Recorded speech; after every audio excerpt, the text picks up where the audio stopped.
Baby discovered a bear cub trapped in an escalator.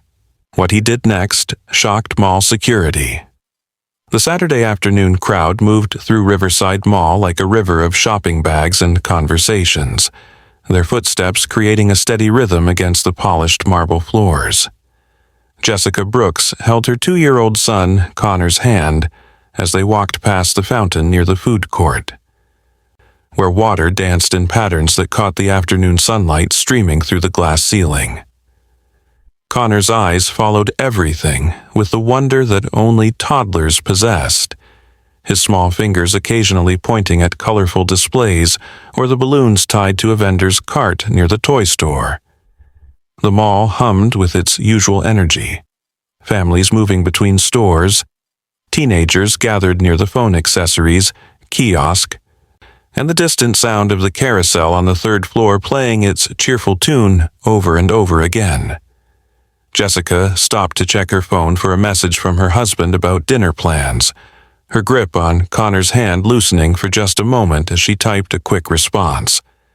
That single moment stretched into something that would change everything, though neither of them knew it yet. Connor's tiny legs carried him forward, drawn by something adults never seemed to notice in their hurry. His mother's voice calling his name mixed with the general noise of the mall as he toddled toward the central escalator area, where the mechanical stairs moved in their endless loop between floors. The chrome railings gleamed under the bright mall lighting, and Connor watched other children riding up and down with their parents, some pressing their faces against the glass sides to watch the gears underneath. But something else caught his attention, something that made him stop in his tracks near the base of the down escalator, a sound that didn't belong with the mechanical humming and the chatter of shoppers. It came again, soft and desperate, like when his neighbor's puppy got stuck behind their garden shed last summer. Connor moved closer, his small hands reaching toward the metal plates at the escalator's base, where the steps disappeared into the floor mechanism. The whimpering grew clearer as Connor knelt down, his knees touching the cold floor tiles. Between the moving steps and the side panel, something dark and furry moved slightly. At first, it looked like someone had dropped a stuffed animal, one of those expensive ones from the toy store on the second floor. But then Connor saw the eyes, round and frightened, blinking in the shadows of the machinery. A small paw, no bigger than Connor's own hand, pushed against the metal grating, trying to find purchase on something solid. The bear cub couldn't have been more than a few months old, its fur still carrying that fuzzy quality of youth, though now matted with grease from the escalator mechanism. How it had gotten there seemed impossible, yet here it was, trapped in a space barely large enough for its small body, with one hind leg caught between the moving platform and the stationary side panel. Connor didn't feel afraid the way adults might have. His world didn't yet contain the learned fears about wild animals or the dangers they could pose. All he saw was another baby, scared and alone, making sounds that he understood without needing words. He reached his small hand through the gap in the safety grating, his fingers barely able to touch the cub's fur. The animal flinched at first, then seemed to sense something in the child's touch that spoke of no harm intended. Connor began making soft sounds, not quite words, but something gentle and soothing, the same sounds his mother made when he woke from bad dreams. The cub's whimpering quieted slightly, its eyes fixed on this small human who seemed to understand its distress. Jessica's panicked voice cut through the mall noise as she spotted Connor crouched by the escalator. She rushed toward him, her shopping bag forgotten on a nearby bench, her heart racing with that particular terror only parents know when they lose sight of their child in a crowded place. But as she got closer, she noticed something strange about the way Connor sat there, his whole attention focused on something she couldn't quite see.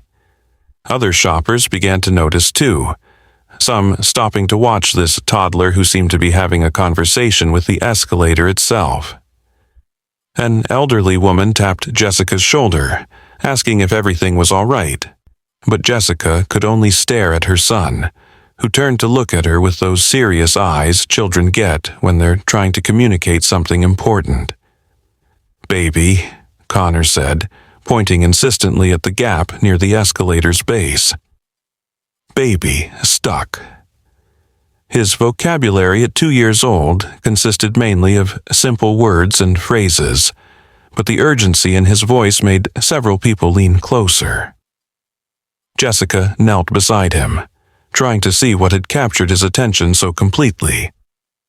At first, she saw only shadows and machinery, the endless movement of the escalator steps disappearing into the floor. Then the cub moved slightly and she gasped, pulling Connor back instinctively. But Connor resisted, shaking his head firmly, his small body determined to stay close to whatever creature had found itself in this impossible situation. The crowd grew larger, phones appearing in hands as people began recording what they thought might be an unusual moment. Some assumed it was a large rat or perhaps a cat, common enough in urban areas. But Ethan Marshall, the mall security guard making his rounds, had seen enough in his 5 years on the job to know when something truly unusual was happening. He pushed through the gathering crowd, his radio already in hand to call for backup. Ethan had dealt with everything from shoplifters to medical emergencies, but the sight that greeted him made him pause. The child's behavior struck him first. The way Connor seemed to be communicating with something, his small hand reaching through the grating with such deliberate care. Ethan crouched down beside Connor and Jessica, his flashlight illuminating the space beneath the escalator mechanism. The beam caught the reflection of eyes that definitely didn't belong to any domestic animal. The bear cub blinked in the sudden light, and Ethan saw clearly how its leg had become wedged in the machinery, the position preventing it from moving forward or backward. The escalator continued its relentless motion just inches from the trapped animal, and Ethan immediately radioed for the escalator to be shut down. The mechanical stairs slowed to a stop, the sudden silence seeming loud after the constant humming. Connor never moved from his spot, his hand still extended toward the cub, making those soft, comforting sounds that seemed to keep the animal calm despite its predicament. "We need to call animal control," someone in the crowd suggested, but Ethan was already on his radio, requesting not just animal control but also the fire department, and possibly a veterinarian. He had no idea how a bear cub had ended up in the middle of a shopping mall, let alone trapped in an escalator. But the immediate concern was getting it out safely. The crowd pressed closer, everyone wanting to see this extraordinary sight, but Ethan established a perimeter, asking people to step back while keeping his voice calm and steady. Jessica tried again to pull Connor away, worried about rabies or the cub suddenly lashing out in fear. But her son remained remarkably serene, as if he understood something the adults didn't. The next 20 minutes felt like hours as they waited for help to arrive. Connor never left his position, occasionally looking up at his mother with those earnest eyes, then back at the cub. He had found a rhythm of sounds that seemed to work, a gentle humming mixed with soft words that only he understood. The cub had stopped struggling against its restraints, its breathing steadier now, though its eyes remained wide with fear. Ethan watched this interaction with growing amazement, having never seen anything quite like it in all his years of security work. He'd heard stories of children having special connections with animals, but witnessing it firsthand felt almost magical. When the animal control officers arrived, followed closely by a veterinarian named Lily Morgan, they found a scene unlike any emergency call they'd answered before. The mall's central area had been cordoned off, with curious shoppers pressed against the temporary barriers Ethan had set up. In the middle of it all sat a toddler, seemingly having a wordless conversation with a bear cub trapped in an escalator. Lily approached slowly, her trained eye assessing the situation. The cub appeared to be about 4 months old, young enough to still be dependent on its mother but old enough to have wandered off on its own. How it had gotten into the mall remained a mystery, but she suspected it might have something to do with the wildlife rehabilitation center just 2 miles away, where they'd recently received several orphaned cubs. Lily knelt beside Connor, immediately noticing how the cub's demeanor changed when she got too close. It began to struggle again, its frightened cries returning. But when Connor made his soothing sounds, the animal calmed slightly. "He's keeping it calm," Lily said to the animal control officers, her voice filled with professional interest. "This is remarkable. The cub has bonded with him somehow." She'd seen many things in her 15 years as a veterinarian, but a toddler acting as an emotional support human for a wild animal was a first. The challenge now became how to extract the cub without losing the calming influence Connor provided. The fire department arrived with specialized equipment, their heavy boots echoing in the now quiet mall. The captain assessed the situation, determining they'd need to partially dismantle the escalator's side panel to free the cub's leg without causing injury. But this would require getting very close to a frightened wild animal, even if it was just a baby. Lily prepared a mild sedative, though she worried about using it on such a young animal already under severe stress. That's when Connor did something that surprised everyone. He looked at the fire captain, then at Lily, and patted the ground beside him, as if inviting them to sit. When they hesitated, he took the captain's large, gloved hand and placed it gently near the grating, showing him how to move slowly, how to be gentle. The rescue operation took on an almost surreal quality as these trained professionals found themselves following the lead of a 2-year-old. Connor seemed to understand instinctively that sudden movements or loud noises would frighten the cub. He continued his soft humming, occasionally reaching through to stroke the cub's fur, while the firefighters carefully removed bolts and panels. Jessica watched her son with a mixture of pride and bewilderment, wondering where this confidence and compassion came from.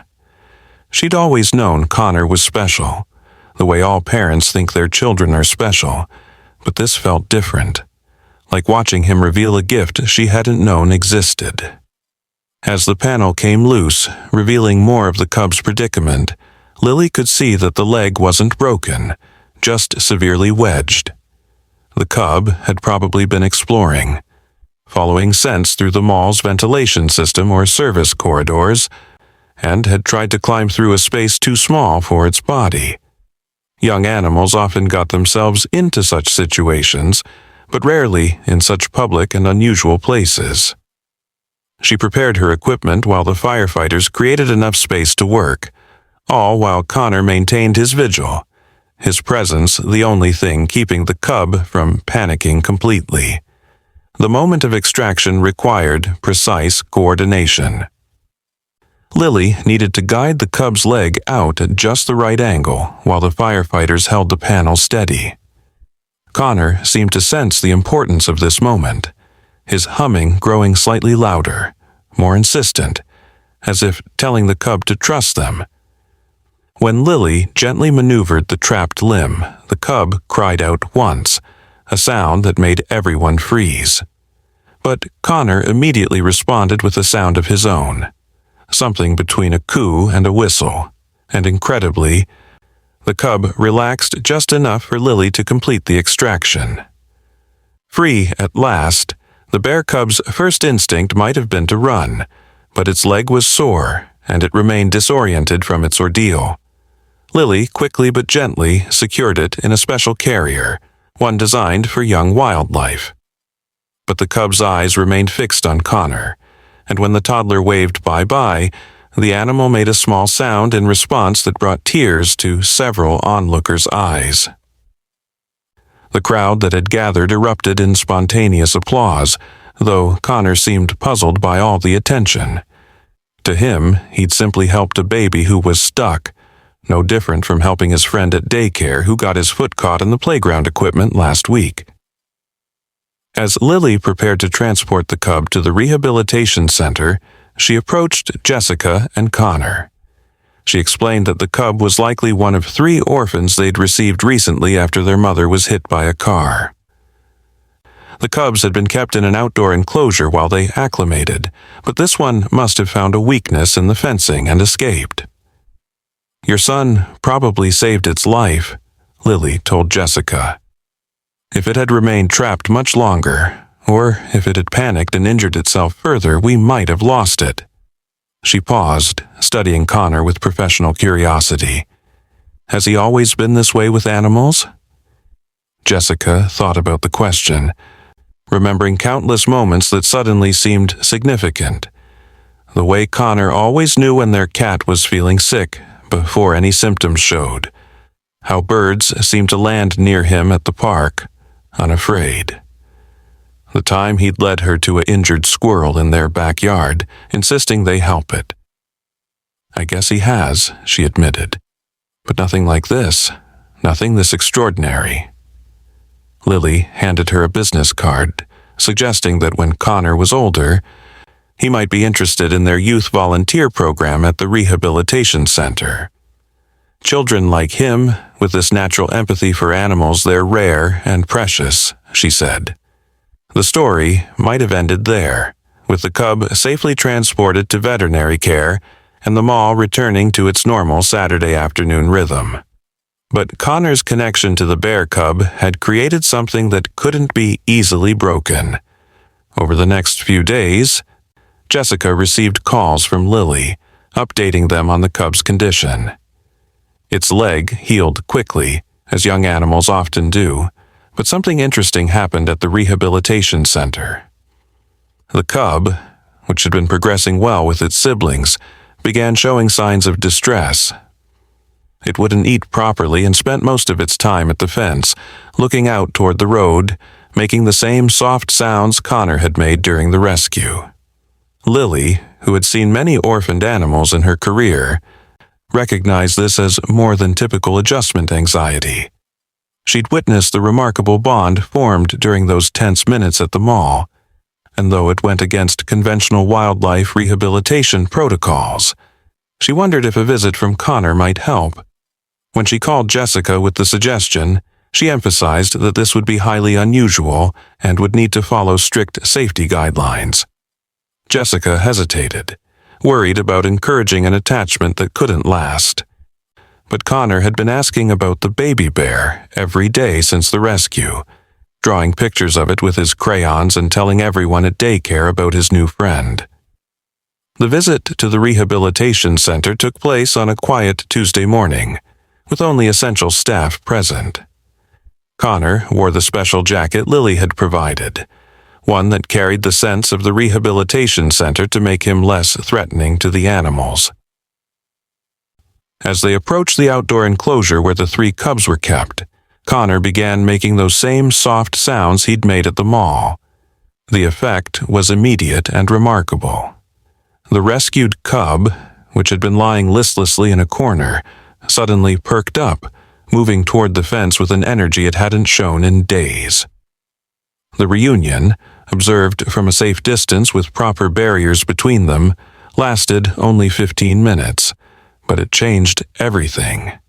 The cub began eating again, playing with its siblings, showing all the healthy behaviors necessary for eventual release back into the wild. Lily documented everything, knowing she was witnessing something that challenged conventional understanding of human-animal bonds. She arranged for Connor to visit once a week, always supervised, always with proper safety measures, but each time the result was the same. The cub thrived in his presence, and Connor seemed to bloom with a confidence and purpose unusual in such a young child. These visits became part of a larger story that spread through the community. Local news picked up the tale of the toddler who rescued a bear cub from a mall escalator. But the real story went deeper than a simple rescue. It became about the mysterious connections that can form between species, about the innocence of children that allows them to see past the barriers adults construct. Other families began bringing their children to the rehabilitation center's educational programs, inspired by Connor's story. The mall even installed a small plaque near the escalator, commemorating the unusual event and reminding people that extraordinary things can happen in the most ordinary places. As weeks turned into months, the cubs grew stronger and more independent, preparing for their eventual release into a protected wilderness area. Lily worked with wildlife experts to ensure the cubs would have the best chance of survival, but she worried about how the separation would affect both Connor and the cub he'd bonded with. She needn't have worried. When she explained to Connor that his friend needed to go live in the forest with other bears, the toddler seemed to understand in his simple, profound way. "Bear, go home," he said, nodding seriously. Connor visit trees. The release day arrived in early autumn, when the leaves had turned gold and orange, creating a canopy of color in the designated wilderness area. Special permission had been granted for Connor and Jessica to observe from a safe distance as the 3 cubs were released. The rehabilitation team had driven them deep into the forest, to an area with abundant food sources and no human settlements for miles. As the carriers were opened, 2 of the cubs immediately bounded into the forest, their instincts drawing them into the wilderness that was their birthright. But Connor's cub hesitated at the threshold of freedom, turning back to look at the small boy standing with his mother 50 yards away. Connor waved, that same bye-bye gesture he'd made at the mall, and made one last sequence of those soft sounds that had meant comfort and safety to a frightened baby bear. The cub stood on its hind legs for a moment, as if waving back, then turned and ambled into the forest, following its siblings into the deep shadows between the trees. Jessica felt tears on her cheeks, moved by the bitter sweetness of the moment. But Connor seemed satisfied, as if he'd always known this was how it needed to end. "Bear happy now," he told his mother, taking her hand for the walk back to the car. The story could have ended there, with a successful release and a return to normal life. But nature has its own way of creating connections that transcend single moments. The following spring, Jessica and Connor joined one of the rehabilitation center's guided nature walks in the same wilderness area. These walks, led by trained naturalists, allowed families to observe wildlife from safe distances while learning about conservation.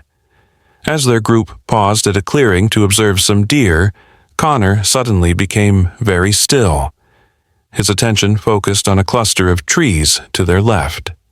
There, partially hidden by undergrowth but clearly visible to those who looked carefully, stood a young bear. It had grown considerably, its fur thick and healthy, but something in its posture, the way it watched them without fear or aggression, suggested recognition. The guide began to quietly move the group away, following protocol for bear encounters, but Connor made one soft sound, just one note of the melody he'd hummed months ago. The bear's ears twitched, and for just a moment, the 2 youngsters, one human, one ursine, regarded each other across the space that separated their worlds. Then the bear turned and melted back into the forest, and Connor, satisfied, let his mother lead him away. The guide, who'd been briefed on Connor's story, later said he'd never seen anything quite like it. Wild bears, even young ones, typically avoided human contact entirely, but this one had seemed to deliberately show itself, as if checking in on an old friend. Lily, when told about the encounter, added it to her growing file on Connor and the cub, documentation that would later contribute to groundbreaking research on interspecies bonding and the role of human empathy in wildlife rehabilitation. As Connor grew older, his gift with animals only became more pronounced. By age 5, he was the youngest volunteer the rehabilitation center had ever accepted. helping with small tasks like filling water bowls and distributing enrichment toys to recovering animals. He seemed to know instinctively which animals needed space and which ones craved gentle interaction. Veterinarians consulting at the center began requesting his presence during difficult procedures, finding that animals remained calmer when Connor was nearby. His elementary school teachers noticed that classroom pets thrived under his care, and even aggressive dogs at the local park became gentle in his presence. The mall escalator, once just another mechanical convenience in a shopping center, became something of a local landmark. People would point it out to their children, telling the story of the boy and the bear cub. The mall management, recognizing the positive attention the incident had brought, established an annual fundraiser for the Wildlife Rehabilitation Center, with Connor as the guest of honor each year. He would stand shyly beside his mother, now more comfortable with animals than with crowds of people, but always willing to share his simple message about being kind to all creatures. The security footage from that day, which Ethan had saved and given to Jessica, became a treasured family artifact. Watching it years later, Jessica could still feel the fear of losing sight of Connor, quickly replaced by wonder at what she'd witnessed. The grainy footage showed Connor's patient vigil, his small hand reaching through the grating, the gathering crowd, and the successful rescue. But what it couldn't capture was the magic of the moment, the sense that something extraordinary was happening, that a child's pure empathy had bridged the gap between human and wild. Ethan, the security guard who'd first responded to the scene, often thought about that day during his rounds. He'd seen a lot in his years at the mall, but nothing had affected him quite like watching Connor with that bear cub. It had reminded him why he'd taken the job in the first place. Not just to prevent theft or maintain order, but to be there when people needed help, even when those in need weren't people at all. He kept a photo from the local newspaper coverage in his locker, a reminder that extraordinary things could happen on the most ordinary days. The 3 cubs from the rehabilitation center thrived in the wild, according to the tracking data collected by wildlife biologists. They established territories, found food sources, and exhibited all the behaviors of successful wild bears. But rangers in the area began reporting something unusual about one particular bear, a young male who seemed less fearful of humans than typical wild bears, though never aggressive. It would sometimes appear near hiking trails, watching from a safe distance as families passed by, especially families with small children. It never approached, never caused problems, just observed with what rangers described as an almost thoughtful demeanor. Lily published a paper about the incident and its aftermath, careful to maintain scientific objectivity while acknowledging the remarkable nature of what she'd observed. The paper sparked debate in wildlife rehabilitation circles about the role of human interaction in animal recovery. While most experts maintained that minimal human contact remained the gold standard for successful release, Connor's case suggested that sometimes, in extraordinary circumstances, a moment of genuine connection could make the difference between life and death for a frightened animal. Connor's story spread beyond the local community through social media and news coverage, inspiring similar programs at other rehabilitation centers. Parents brought their children to learn about wildlife conservation, hoping to nurture the same empathy Connor had displayed. Schools developed curricula around the incident, using it to teach lessons about compassion, environmental stewardship, and the unexpected ways humans and animals share the world. Connor himself, still too young to fully understand his impact, simply continued doing what came naturally to him, treating every living creature with gentleness and respect. The mall underwent renovations a few years later, modernizing its facilities and updating safety features. The escalators were replaced with newer models that had additional safety guards to prevent anything from getting trapped in the mechanisms. but they kept the plaque, now mounted on a small stone monument near the new escalators, with a photo of Connor and a brief description of what had happened there. Visitors often paused to read it, parents lifting their small children to see the picture, telling them about the boy who saved a bear. As Connor entered school, his teachers noticed his unique ability extended beyond animals. He had a calming presence with anxious classmates, seemed to know when someone was upset even when they tried to hide it, and often served as a mediator in playground disputes. The same empathy that had connected him to a frightened bear cub helped him navigate the complex social world of childhood. His kindergarten teacher wrote in his assessment that Connor possessed an extraordinary emotional intelligence and an intuitive understanding of others' needs. Jessica often wondered what would have happened if she hadn't lost grip of Connor's hand that day at the mall. Would the bear cub have been discovered by someone else? Would it have survived the rescue without Connor's calming presence? These what-ifs haunted her sometimes, reminding her how thin the line between ordinary and extraordinary could be.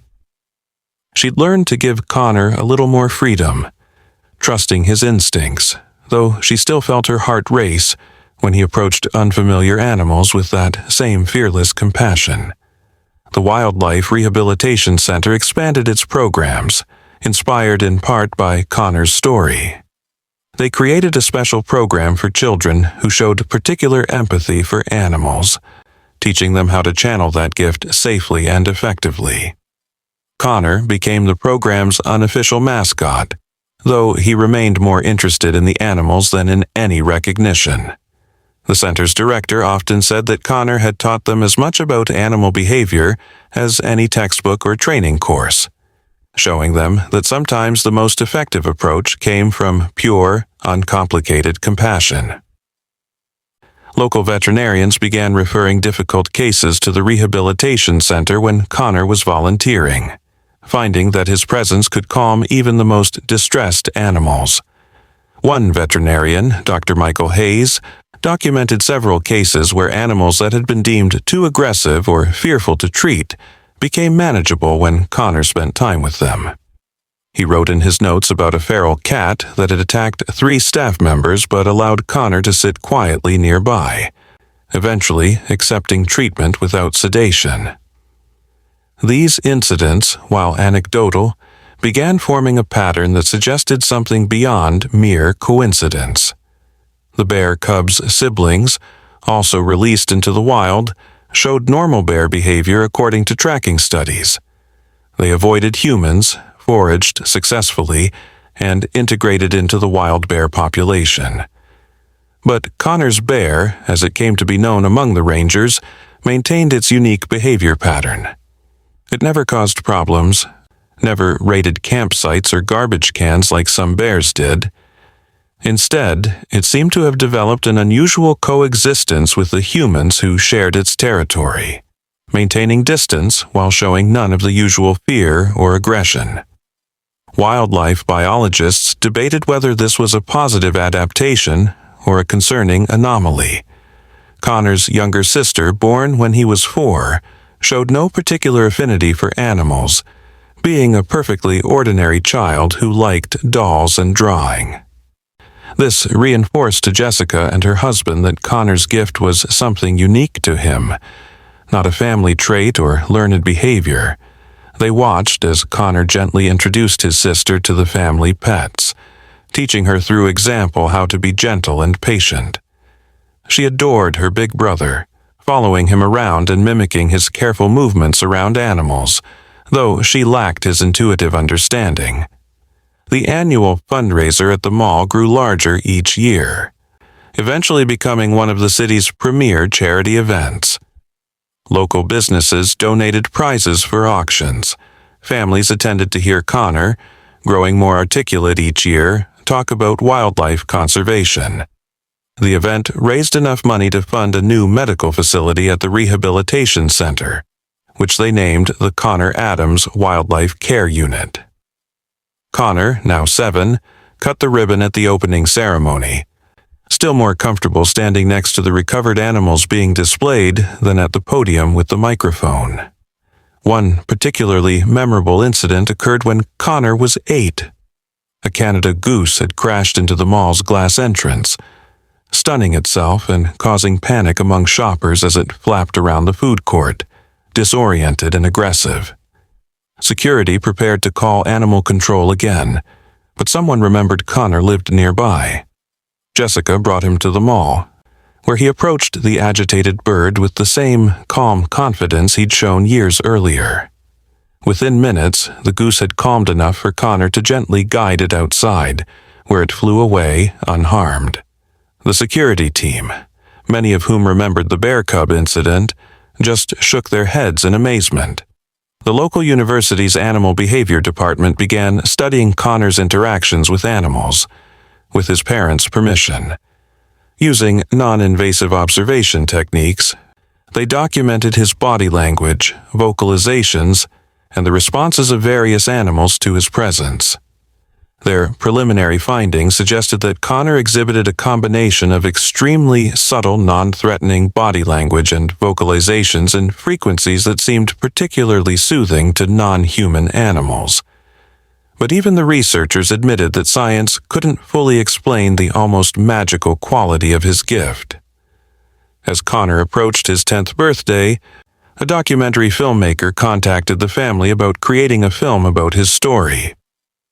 The filmmaker, Savannah Reed, had heard about the mall incident and the subsequent years of Connor's work with animals.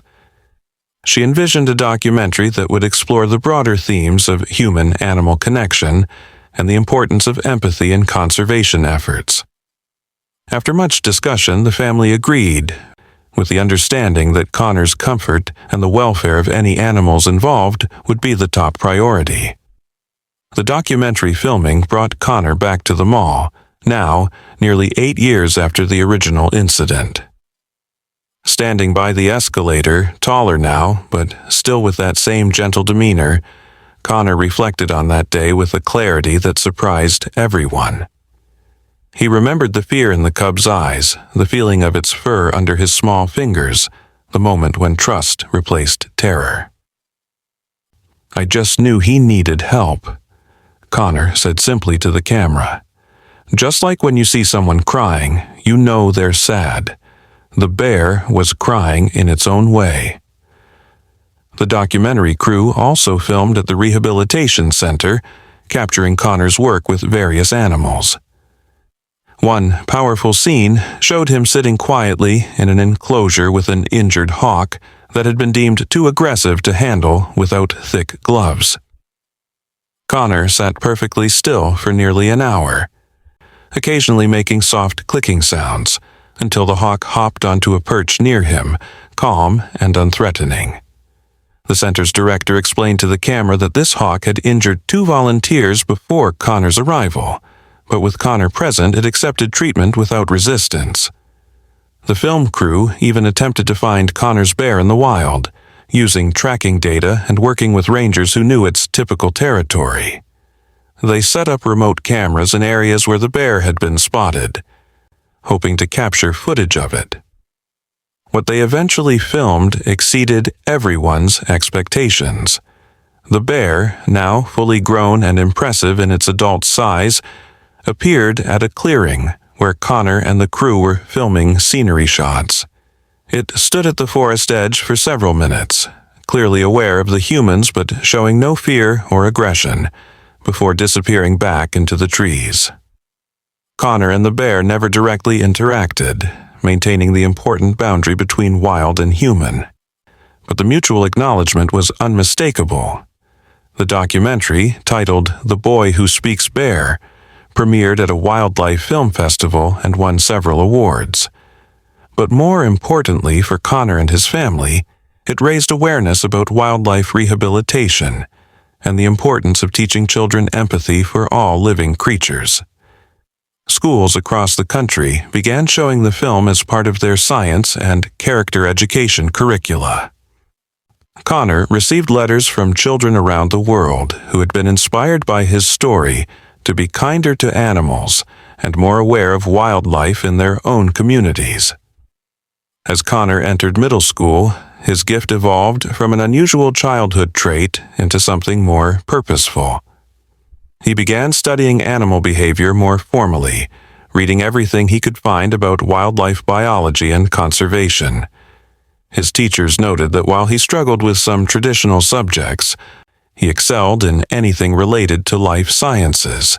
His science fair project on nonverbal communication between species won the state competition and earned him an invitation to present at a national youth science symposium. The mall Escalator continued to be a site of pilgrimage for families who had heard the story. On the 10th anniversary of the incident, the mall hosted a celebration that brought together everyone who had been involved. Ethan, the security guard, now head of mall security. Lily, the veterinarian, who had become a close family friend. The firefighters who had helped with the rescue, and dozens of families who had been inspired by Connor's story to get involved in wildlife conservation. Connor, now 12, spoke eloquently about the importance of seeing animals not as others, but as fellow inhabitants of our shared world. During the anniversary celebration, a surprise guest appeared via video link. A wildlife photographer working in the forest where the cubs had been released had captured recent footage of what was almost certainly Connor's bear. The bear, now a magnificent adult, was shown fishing in a stream, its technique patient and skilled. The photographer noted that this particular bear seemed unusually tolerant of his presence, allowing him to film from distances that would send most wild bears running. The audience watched in amazement as the bear looked directly at the camera for a long moment, as if knowing the footage would find its way to an old friend. Connor's influence extended beyond his direct interactions with animals. His story had inspired the creation of youth wildlife programs in cities across the country. Children who showed empathy for animals were encouraged to develop that gift safely and constructively. The Connor Protocol, as some rehabilitation centers called it, involved allowing carefully supervised interaction between young, empathetic volunteers and recovering animals, finding that it often improved recovery outcomes. Though not every child had Connor's gift, many discovered their own ways of connecting with and helping animals. The local news did a follow-up story on Connor's 13th birthday, interviewing people whose lives had been touched by his story. There was the family whose dog had been hit by a car and credited Connor's visits during recovery with saving their pet's life. The teacher whose classroom rabbit had been dying until Connor spent an afternoon with it, after which it recovered completely. The wildlife officer who said Connor's bear had become a symbol of successful human-wildlife coexistence in their region. Each person spoke of Connor not as someone special or different, but as an example of what compassion could accomplish.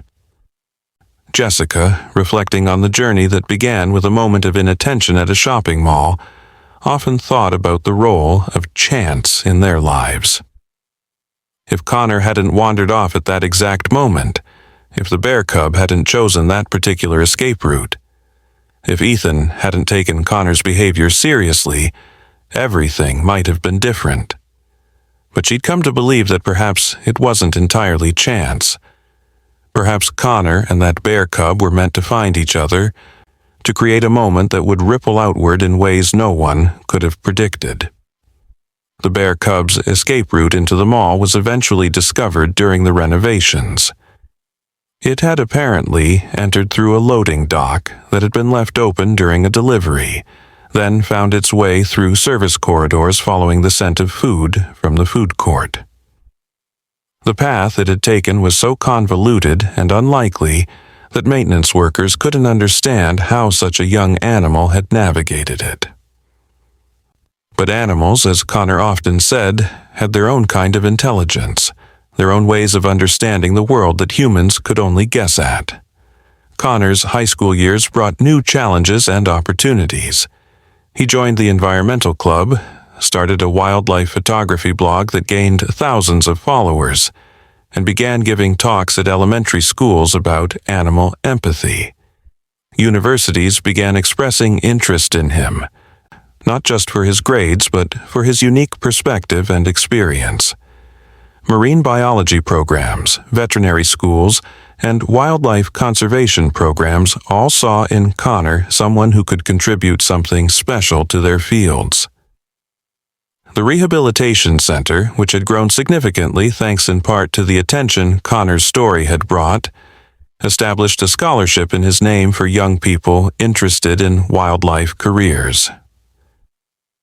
Connor insisted the scholarship prioritize students who might not otherwise have the opportunity to pursue such careers, remembering how lucky he'd been to have parents who supported his unusual gift. The first recipient was a girl from an inner-city school who had never seen a wild animal larger than a pigeon until a field trip to the center changed her life. On quiet evenings, Connor sometimes returned to the mall, now in high school but still carrying that same gentle presence he'd had as a toddler. He would stand by the escalator, not dwelling on the past but thinking about the future. He thought about the bear, somewhere in the forest, living its wild life. He thought about all the animals he'd helped and those he hoped to help in the future. He thought about the interconnectedness of all living things, a concept he'd understood intuitively at 2 years old and now studied scientifically as a teenager. The security footage from that day had been digitized and preserved, becoming part of the permanent archive at both the mall and the rehabilitation center. Watching it years later, people were struck by how ordinary the beginning seemed, just another busy Saturday at a shopping mall. It reminded everyone that extraordinary moments often began in the most mundane circumstances, that heroes could be 2 years old, and that sometimes the most powerful force in the world was simple compassion. Connor's story had become larger than just him or the bear cub. It had become a symbol of hope in a world where human-wildlife conflict often made headlines. It showed that coexistence was possible, that understanding could bridge the gap between species, and that children often possessed wisdom that adults had forgotten. Teachers used his story to teach empathy. Conservationists used it to advocate for wildlife protection, and parents used it to encourage their children to be kind to all living creatures. As Connor prepared for college, planning to study wildlife biology with a focus on animal behavior, he often received messages from children who had been inspired by his story. Some shared their own experiences with animals. Others asked for advice on how to help wildlife in their communities. Connor answered every message, remembering how one moment of connection with a frightened bear cub had shaped his entire life. He encouraged them to start small, to be observant, to remember that every creature deserved compassion. The mall eventually created a small museum exhibit about the incident, displaying photos, the original plaque, and a timeline of Connor's continued work with animals. School groups visited regularly, and Connor occasionally gave talks there, standing in the spot where it all began. He would tell the children that everyone had the capacity for empathy, that it just needed to be nurtured and directed. He would show them videos of the animals he'd helped, explain the importance of conservation, and always end with the same message: every life matters, no matter how small or different from us it might seem. The bear lived on in the forest, occasionally spotted by hikers who knew its story. It had become something of a legend, the bear that had been saved by a toddler and never forgot. Rangers noted that it had successfully mated and likely had cubs of its own, passing on its genes and perhaps its unusual tolerance for humans to a new generation. Some wondered if its offspring would inherit not just its DNA, but somehow the memory of kindness shown by a small boy in a shopping mall. Wildlife biologists studying the bear's behavior patterns noted something remarkable. During the annual salmon run, when bears typically competed aggressively for the best fishing spots, Connor's bear showed unusual cooperation with other bears. It would often fish in less optimal spots rather than fight, yet somehow always seemed to catch enough fish. Some researchers theorized that its early experience with human kindness had somehow influenced its social behavior with its own species, though such theories remained scientifically unprovable. The documentary about Connor continued to inspire new generations of young conservationists. Schools created curricula around it, using Connor's story to teach not just about wildlife, but about empathy, compassion, and the unexpected ways lives could intersect. The film had been translated into dozens of languages, spreading Connor's message globally. Children from Japan to Germany to Brazil wrote to Connor, sharing their own stories of helping animals and asking for advice on conservation projects in their communities. Connor's younger sister, now old enough to understand the full story of her brother's fame, had developed her own interests in environmental law. She joked that while Connor saved animals directly, she would save them through legislation and protection policies. The siblings complemented each other perfectly. Connor's emotional intelligence and hands-on approach paired with his sister's analytical mind and understanding of systems. Together, they started a youth conservation organization that connected young people interested in wildlife protection across the globe. The mall's annual fundraiser had evolved into a major conservation event, drawing speakers and attendees from around the world. Connor, now a young adult, served as the permanent honorary chair, though he still preferred working directly with animals to public speaking. The event had raised millions of dollars over the years for wildlife rehabilitation and conservation efforts, funding not just the local center but projects globally. It had become a model for how communities could rally around conservation causes. Looking back on nearly 2 decades since that fateful Saturday, the impact of one moment of compassion had spread in ways no one could have imagined. The rehabilitation center had grown from a small local operation to a nationally recognized facility. Dozens of young people had pursued careers in conservation inspired by Connor's story. Thousands of animals had been saved through programs developed based on observations of Connor's techniques. And somewhere in a forest, a bear continued to live its wild life, perhaps occasionally remembering the gentle touch of a small hand and soft sounds of comfort from long ago. Connor himself, now preparing for graduate school, remained remarkably humble about his role in all of this.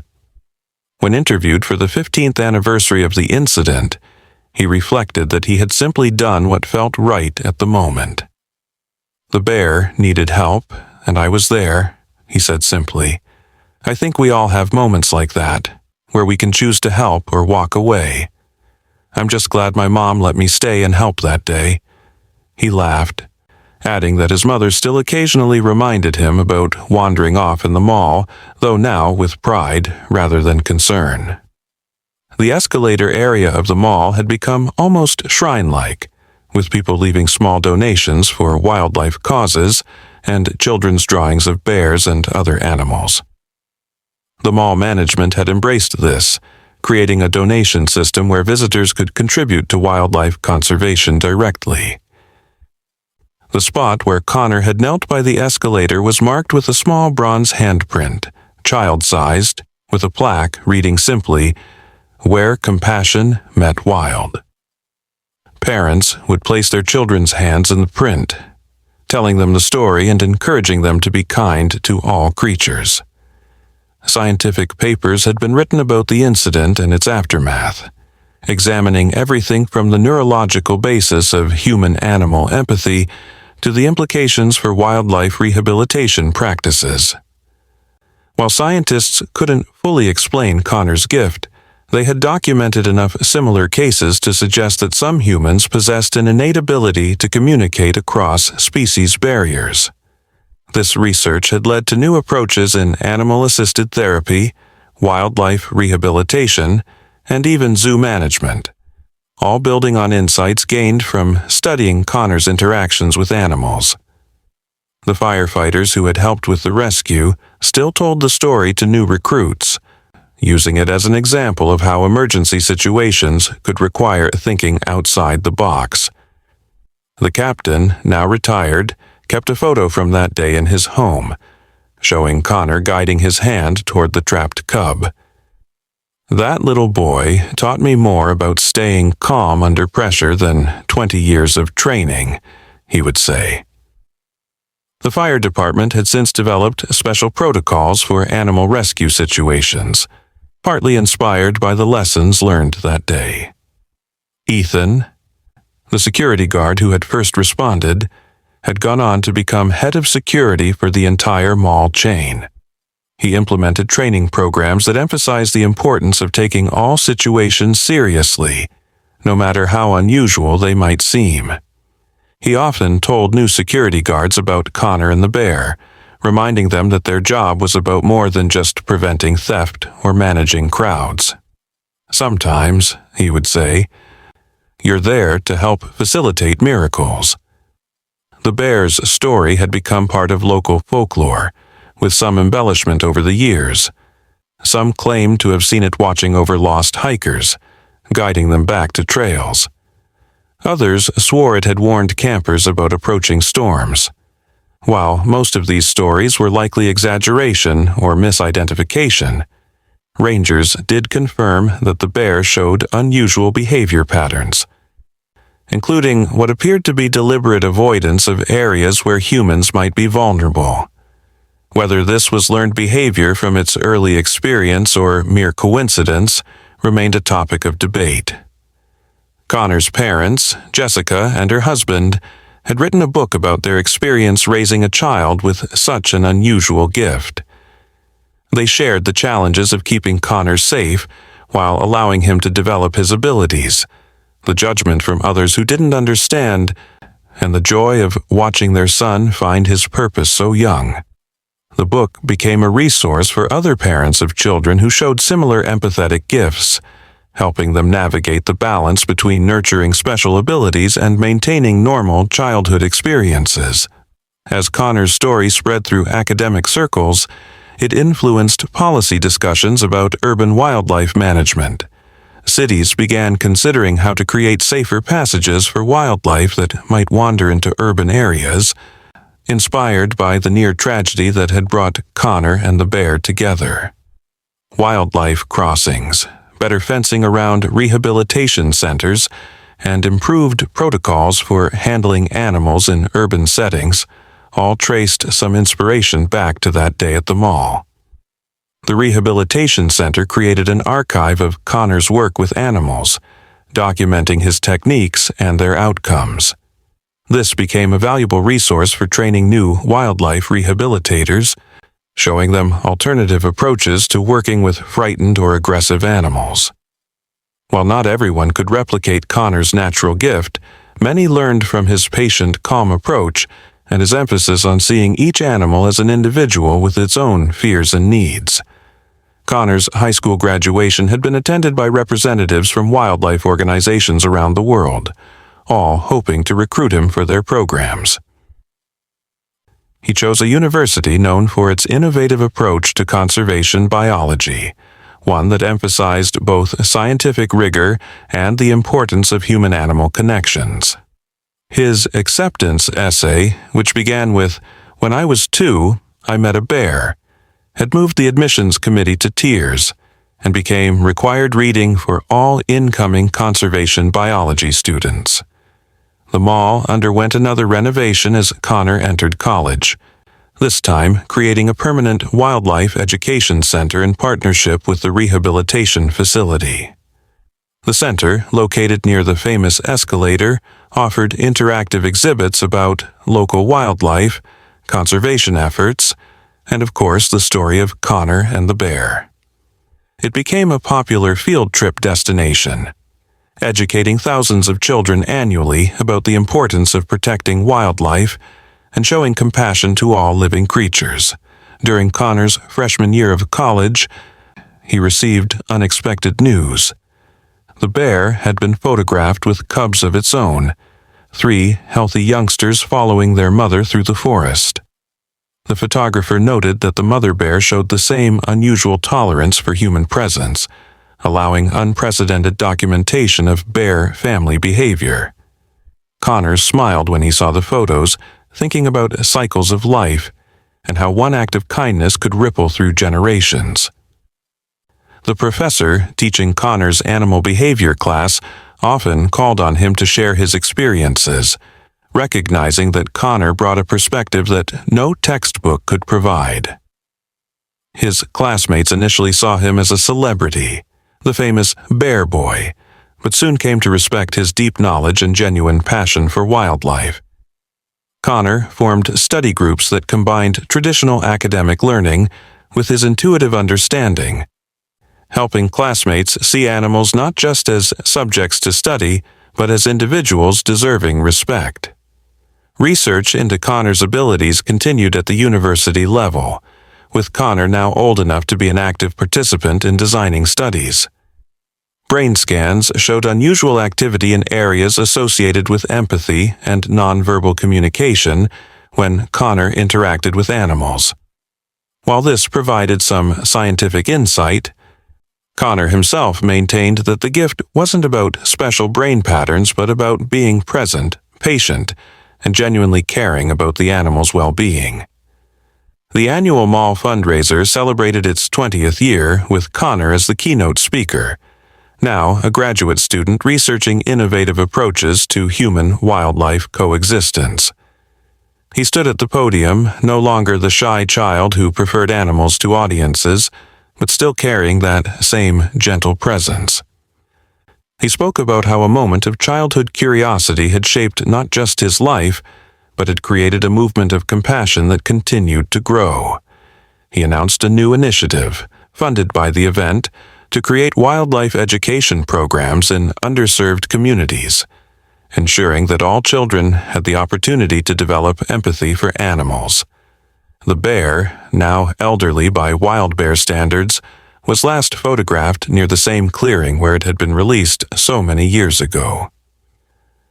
It moved more slowly now, its muzzle gray with age, but still carried itself with the dignity of a creature that had lived a full life. Rangers noted that its cubs, now adults themselves, showed similar patterns of human tolerance, suggesting that somehow the legacy of that scared cub in the mall escalator lived on in the wild population. Connor's doctoral thesis, which examined the role of early positive human intervention in shaping wildlife behavior patterns, used his own story as a case study among many others. The defense was attended not just by academics but by many who had been part of the journey: Lily the veterinarian, Ethan the security guard, his parents, and via video link. Rangers who had monitored the bear over the years. It was less a formal academic defense than a celebration of how one moment had contributed to scientific understanding of human-animal relationships. As Connor prepared to graduate with his doctorate, job offers poured in from around the world. Wildlife reserves in Africa wanted him to help with human-elephant conflict resolution. Marine conservation groups sought his expertise for dolphin rehabilitation programs. Major zoos offered positions developing new approaches to animal care. But Connor chose to return home, taking a position at the Wildlife Rehabilitation Center where he had volunteered as a child, now as their Director of Research and Rehabilitation. His first act as director was to establish a program called Young Voices for Wildlife, providing resources and support for children who showed special empathy for animals. The program paired young volunteers with experienced mentors, teaching them safe and effective ways to help animals while nurturing their natural compassion. Within its first year, the program had identified and begun training dozens of young people who showed gifts similar to Connor's. The mall, now an aging structure in an era of online shopping, faced potential closure. But the community rallied to preserve it, not for its stores but for its significance as the site where Connor's story began. It was eventually converted into a mixed-use space that included the Wildlife Education Center, community gathering spaces, and yes, still some shops. The Escalator was preserved as a historical artifact, still functional but now surrounded by exhibits telling the story of the boy and the bear. On the 25th anniversary of the rescue, a reunion brought together everyone whose lives had been touched by that day. Hundreds attended, sharing stories of how Connor's act of compassion had inspired them. There were veterinarians who had chosen their career after hearing the story, parents who had taught their children empathy using Connor's example, and conservationists who credited the incident with sparking their passion for wildlife protection. Connor, now in his late 20s, listened with humility and gratitude, still amazed at how far the ripples had spread. The documentary filmmaker, Savannah Reed, created a follow-up film examining the long-term impact of Connor's story. She interviewed scientists studying empathy, conservationists implementing Connor-inspired programs, and children around the world who had been moved to help animals in their communities. The film showed that while Connor's gift might be rare, the capacity for compassion toward animals existed in everyone and could be nurtured and developed. Connor met his future wife at a conservation conference, a fellow biologist named Avery Johnson who studied bird behavior. She had grown up hearing about Connor's story and admitted to being initially intimidated to meet him. But she found not a celebrity but a kindly, humble man whose passion for animals was matched by his desire to inspire others. Their wedding was held at the Rehabilitation Center, with recovered animals looking on from their enclosures, a fitting venue for two people dedicated to wildlife conservation. 2 chapters of mentioned part has completed. The bear lived its final years in the forest it had called home for so long, passing peacefully in a den not far from where it had been released. Rangers found it the following spring, noting that it appeared to have died of old age, a rare accomplishment for a wild bear. They created a memorial at the site, a simple marker acknowledging this bear's unique role in bridging the worlds of wild and human. Connor visited the memorial with his family, sharing with his young daughter the story of how he had once helped a scared baby bear, and how that bear had helped him find his life's purpose. Connor's daughter, at 2 years old, the same age Connor had been during the rescue, showed similar signs of unusual empathy for animals. Watching her gently approach a butterfly in their garden, Connor smiled, remembering his own childhood. He knew that gifts like theirs came with responsibility, but also with incredible rewards.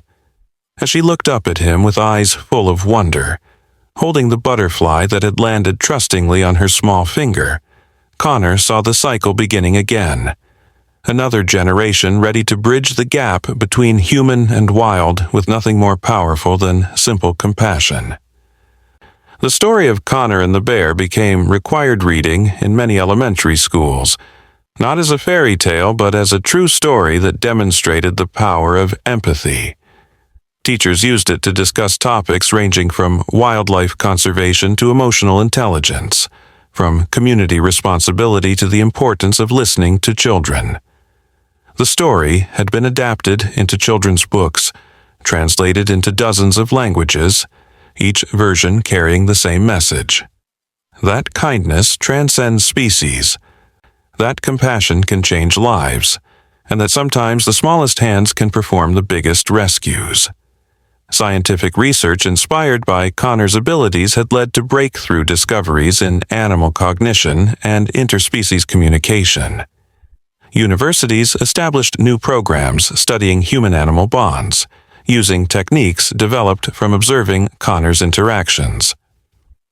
These programs produced a new generation of wildlife professionals who approached their work with both scientific rigor and emotional intelligence, understanding that effective conservation required not just knowledge, but genuine care for the animals they sought to protect. The Wildlife Rehabilitation Center, now internationally recognized, hosted researchers and students from around the world.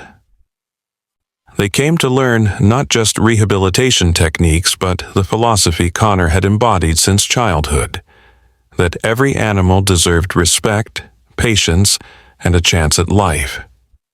The center's success rate with difficult cases had become legendary, attributed to the culture of compassion Connor had helped establish. Staff members, whether they had worked there for decades or just started, all knew the story of the 2-year-old who had started it all. Connor's influence extended into policy and legislation. Laws protecting wildlife in urban areas had been strengthened, inspired by the near tragedy that had brought him and the bear together. Cities implemented better systems for managing wildlife encounters, emphasizing safe capture and relocation over elimination. The Connor Protocols, as they were informally known, prioritized the welfare of both humans and animals, recognizing that coexistence was not just possible, but beneficial for both. As Connor entered middle age, still working at the rehabilitation center while also teaching at the local university, he reflected on the journey that had begun with a moment of childhood curiosity.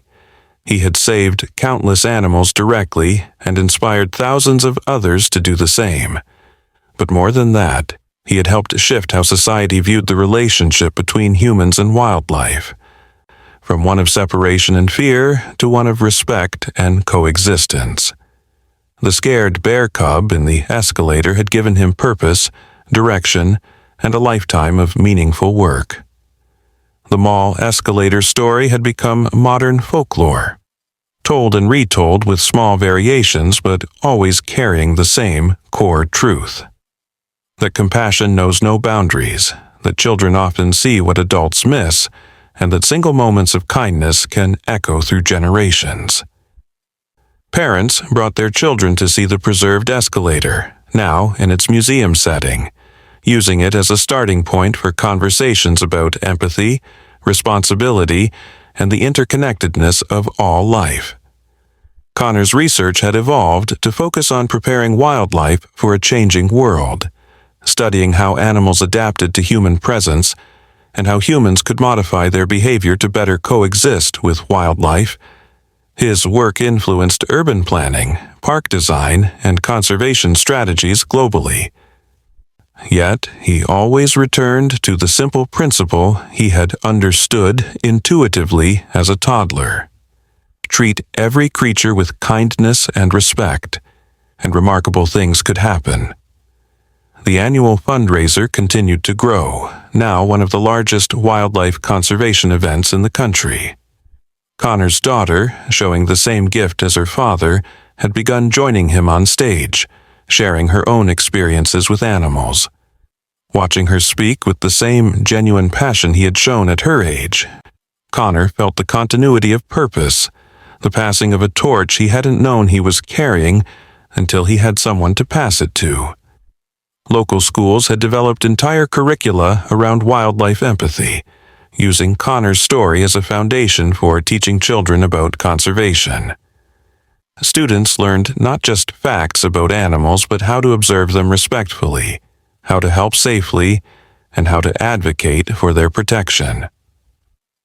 These programs had produced a generation of environmentally conscious citizens who saw wildlife not as separate from human life, but as an integral part of the world they shared. Connor's autobiography, written in his 40s, became a bestseller not because it was sensational, but because it was honest and hopeful. He wrote about the challenges of growing up with an unusual gift, the pressure of public attention, and the joy of finding purpose so young. But mostly, he wrote about the animals he had known, each one teaching him something about resilience, trust, and the universal desire for safety and comfort. The book ended with a simple message. Everyone had the capacity to make a difference in an animal's life, whether it was a bear cub in a mall or a bird at a backyard feeder.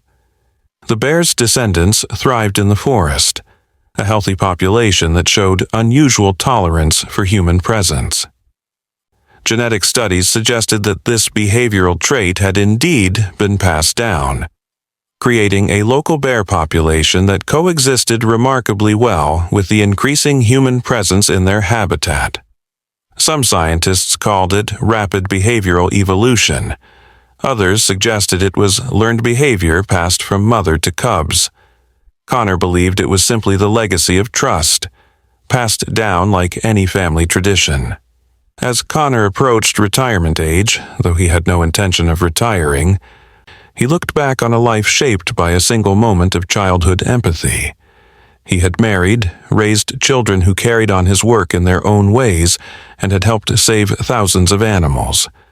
But more than that, he had proven that compassion could be a force for change, that one person's kindness could inspire countless others, and that the bridge between human and wild was built not with science or technology, but with simple, honest care. The Rehabilitation Center established an endowment in Connor's name, ensuring that future generations would have the resources to continue the work he had championed. The endowment funded not just animal care but education programs, research, and community outreach. It supported young people who showed special gifts with animals, providing them with mentorship and opportunities to develop their abilities safely and effectively. Connor insisted the endowment focus on accessibility, ensuring that children from all backgrounds could participate in wildlife programs. On quiet evenings, Connor still visited the preserved mall, now a community center and museum. He would stand by the old escalator, his hair gray now, his movements slower, but his eyes still carrying that same gentle awareness that had defined him since childhood.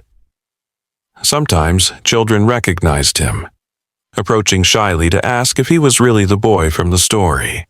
He would smile, kneel to their level despite his aging knees, and tell them that yes, he was that boy, but more importantly, they could be that boy or girl too. All it took was paying attention, being kind, and never walking past someone, human or animal, who needed help. The scientific community had finally acknowledged what Connor had always known intuitively, that the division between human and animal consciousness was not as clear as once believed. Studies inspired by his work had shown that animals possessed emotional complexity, social intelligence, and individual personalities that deserved recognition and respect. This shift in understanding had influenced everything from livestock welfare standards to zoo design, all traceable in some way back to a toddler who had seen a bear not as an animal, but as another baby in need of comfort. Connor's legacy lived not in buildings or monuments, but in the countless acts of kindness toward animals performed daily by people he had inspired. The child who moved a turtle off a busy road, remembering Connor's story. The teenager who volunteered at an animal shelter, inspired by his example. The adult who chose a career in conservation, motivated by his message. Each act, small in itself, contributed to a larger shift in how humanity related to the natural world. As the story spread through generations, it evolved and grew, but its core remained unchanged. A small child had seen suffering and responded with compassion. That compassion had saved a life, inspired a community, and changed the world in small but meaningful ways. It reminded everyone that heroism didn't require strength or special powers, just the willingness to help when help was needed. It proved that age was no barrier to making a difference, that sometimes the youngest among us saw most clearly what needed to be done. The bear's forest had been designated a protected area, partly due to its significance in Connor's story, but mainly because of the successful coexistence model it represented. Hikers walking its trails often reported a sense of peace, knowing they were in a place where human and wild had found balance. Some claimed to feel the presence of the old bear, watching benevolently from the shadows. Whether true or imagination, The forest had become a symbol of hope for conservation efforts worldwide. Connor's children and grandchildren carried on his work in various ways. Some became veterinarians, others environmental lawyers. Still, others teachers who used their grandfather's story to inspire new generations.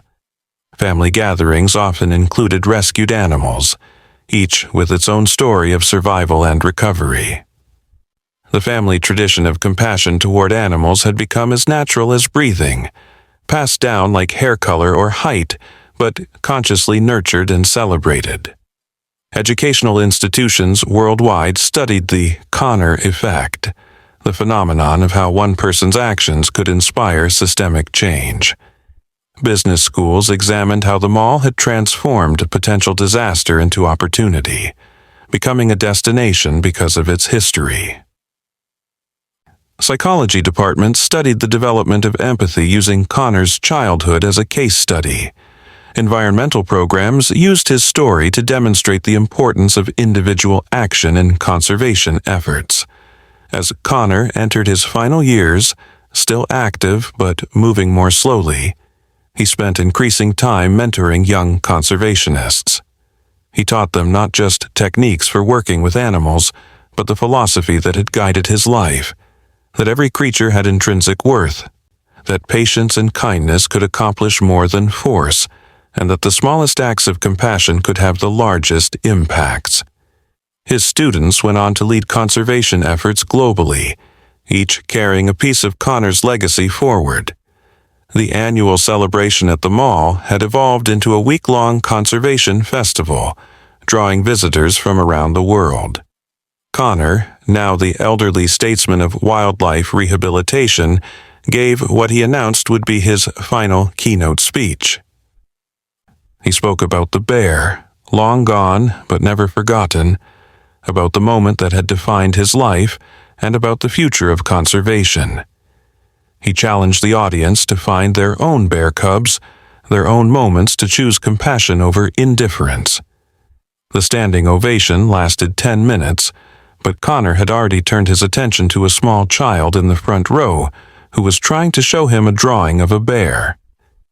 In his very last public appearance, Connor visited a kindergarten class studying his story. The children, the same age he had been during the rescue, listened with rapt attention as he told them about the scared baby bear and how helping it had changed his life. One little girl raised her hand and asked if the bear had been his friend. Connor smiled, thinking of all the years that had passed, all the animals he had known, all the lives that had been touched by that single moment. "Yes," he said simply, "the bear was my friend. And it taught me that we can be friends with all animals if we're kind and patient enough." The story concludes with Connor's passing at the age of 85, peacefully at home, surrounded by family, and the gentle presence of several rescued animals who seemed to know their old friend was leaving. His funeral became a celebration of life that drew thousands, each with their own story of how Connor had influenced them. The service was held at the Rehabilitation Center, with recovered animals visible in their enclosures, bearing witness to a life lived in service to their kind.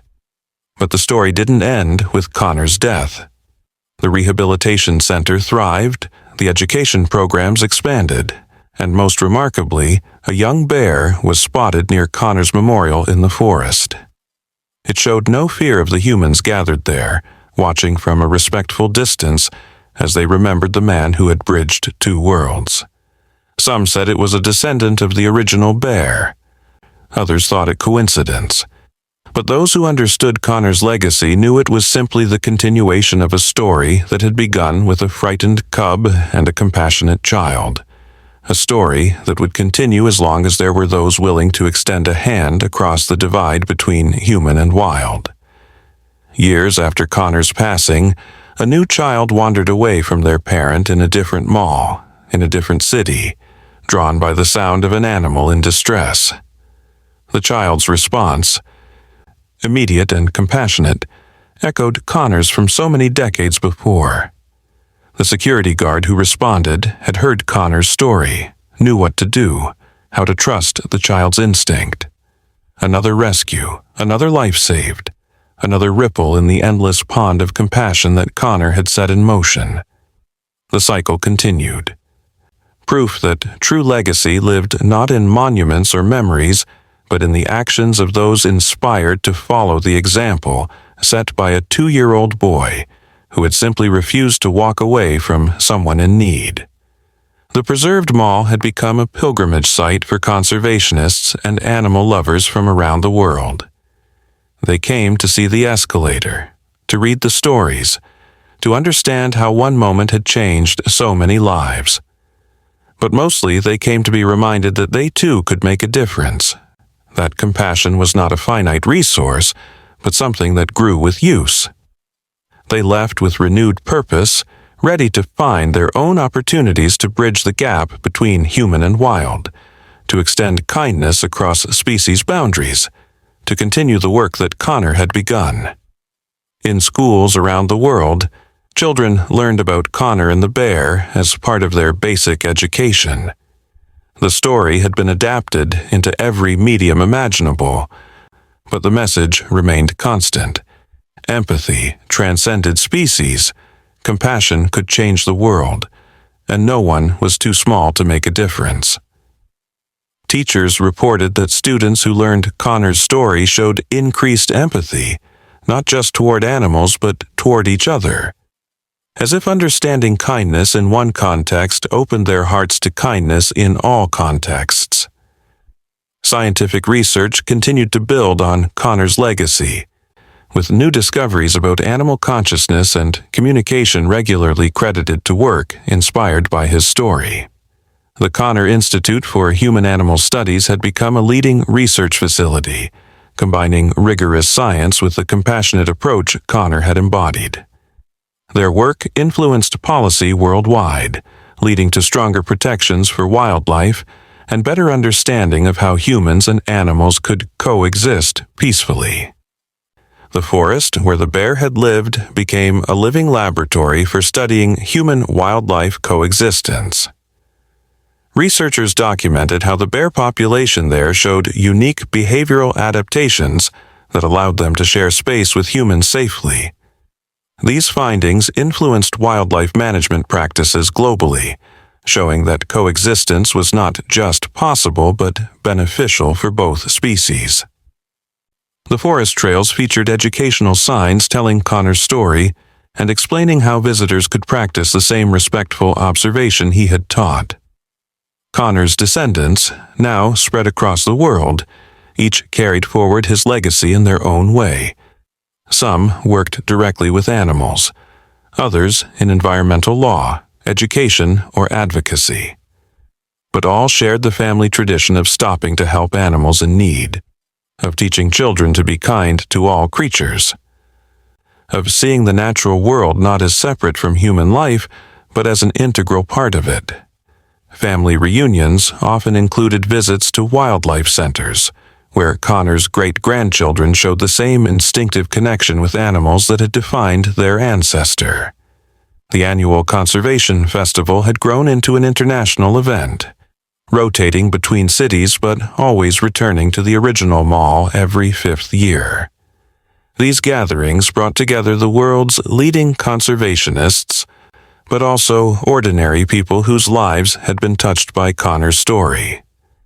They shared innovations in wildlife rehabilitation, celebrated successes in species recovery, and renewed their commitment to the principles Connor had lived by. The festival's youth program identified and nurtured young people who showed special gifts with animals, ensuring that Connor's approach would continue through new generations. Museums around the world featured exhibits about Connor and the bear, using their story to teach visitors about empathy, conservation, and the power of individual action. Interactive displays allowed children to experience virtual versions of animal rescue scenarios, teaching them safe and compassionate responses to wildlife encounters. These exhibits consistently ranked among the most popular and impactful, with visitors often reporting that they changed how they viewed animals and their own capacity to help. The original Escalator, now over a century old, had been carefully preserved and stood as a monument to the moment that had started it all. Engineers marveled at how well it had been maintained, still functional though no longer in regular use.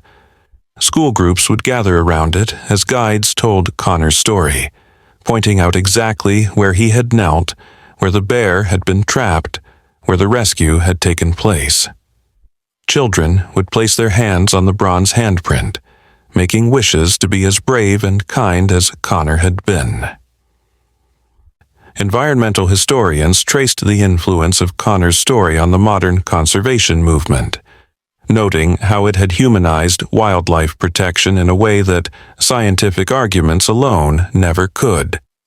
The story had made conservation personal, showing that it wasn't just about saving species but about recognizing the individual worth of every animal.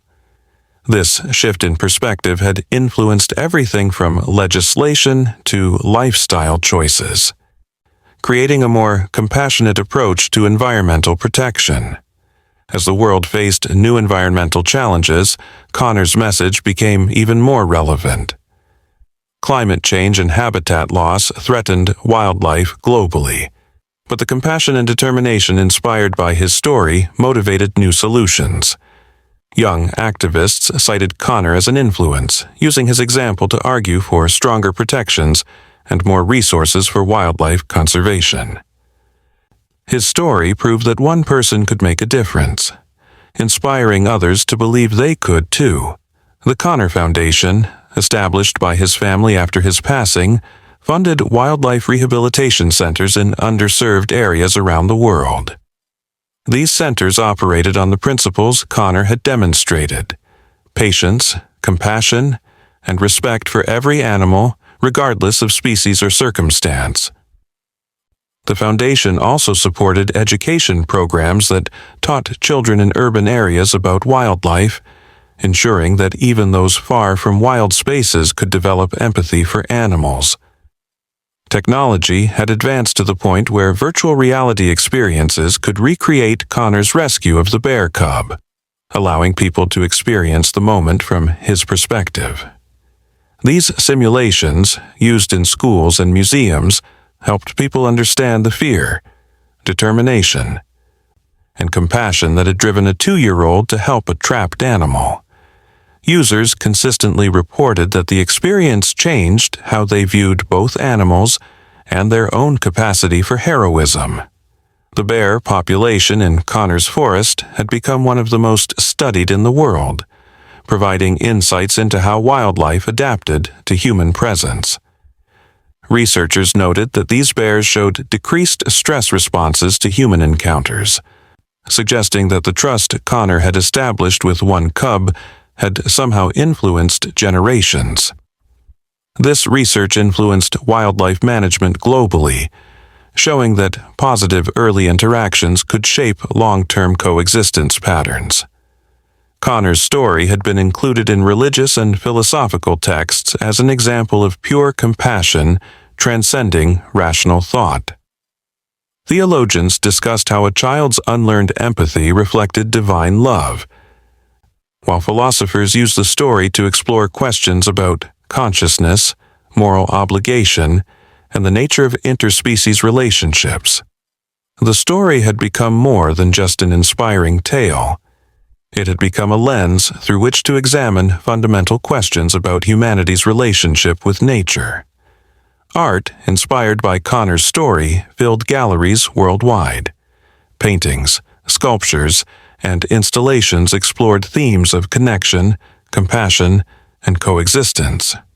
One famous piece, a bronze sculpture of Connor's small hand reaching toward a bear paw, stood in the United Nations headquarters as a symbol of humanity's potential for peaceful coexistence with nature. Artists found in Connor's story a perfect metaphor for the bridge between civilization and wilderness, innocence and wisdom, human and animal. The economic impact of Connor's story on his hometown had been studied by urban planners as a model for values-based development. The city had become a destination for ecotourism, with visitors coming to see the sites associated with Connor's story and to visit the world-class rehabilitation center. This had created jobs, funded conservation efforts, and proved that environmental protection could drive economic growth. Other cities sought to replicate this model, though all acknowledged that it had started with something that couldn't be planned, a moment of genuine compassion. As the 100th anniversary of the rescue approached, preparations began for a global celebration of Connor's legacy.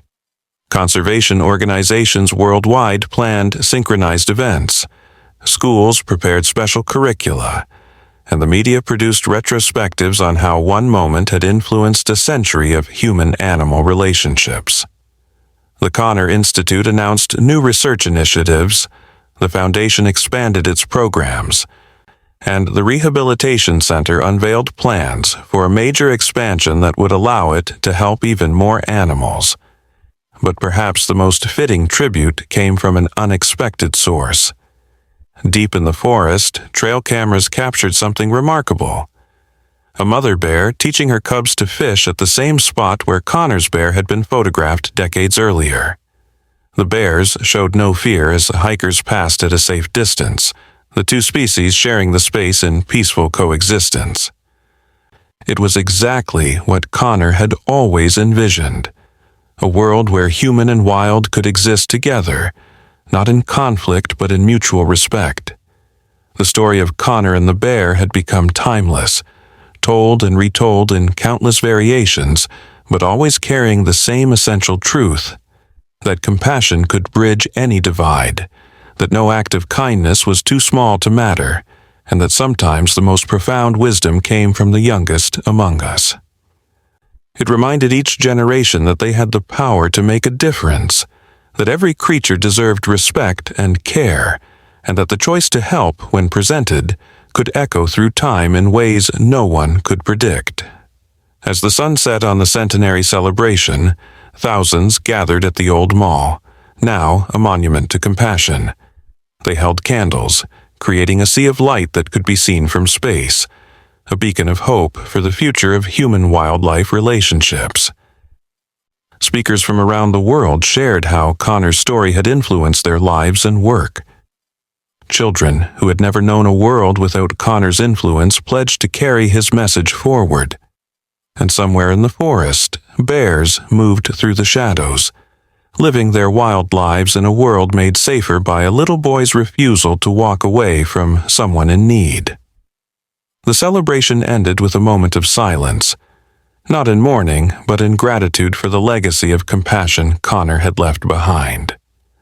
Then, spontaneously, someone began humming the soft, soothing sounds Connor had made to calm the frightened cub so many years ago.